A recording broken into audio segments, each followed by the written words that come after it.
Here is my scenario for an Indian empire in HOI4.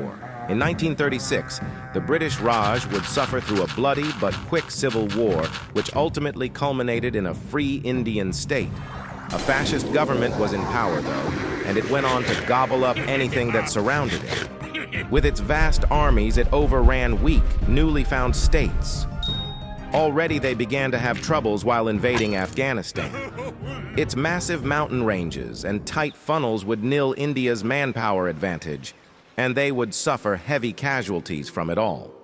They had to adapt, and for now, accept an embarrassing stalemate. The vast landscapes of India offered many great mines, and some of these mines would go on to develop the right tech needed for modern warfare. Artillery had become the most advanced field in India's army branch, as the equipment became very useful in Afghanistan, but it wasn't enough. Special forces had to be trained to traverse and be effective in the mountain ranges of this nation. Once deployed, the Indian Mountaineer Corps was very effective, and the war was shortly over. Next, Nepal and Bhutan would fall, Tibet not so long after.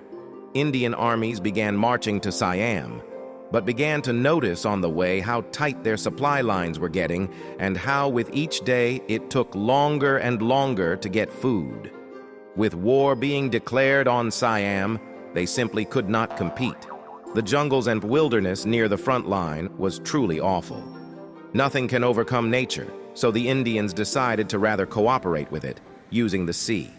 They figured the Siamese were in no position to garrison the coast heavily, so the scrappy Indians built a navy in no time, and the landings began.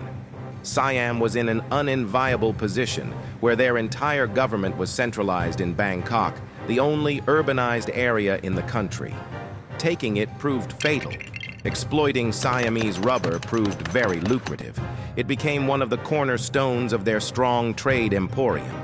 Their economy had grown like none other, and soon the war drums would call the Allied colonial powers. It was time for revenge. While the UK was tied up in a war with Germany, and France being non-existent, the Indians would establish a client state in Indochina, while on the Allied front were only able to take a handful of minor but valuable islands in the Indian Ocean.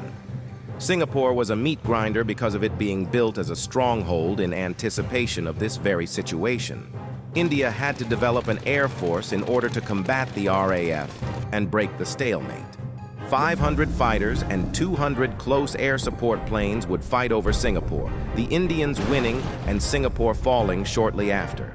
Landings were made in Sumatra, North Borneo, and Kalimantan, and Indian diplomats managed to sign a truce. High on all their victories, India would invade a distracted China and win. And after that, they invaded Iran, where they won once more. This is the Indian Empire.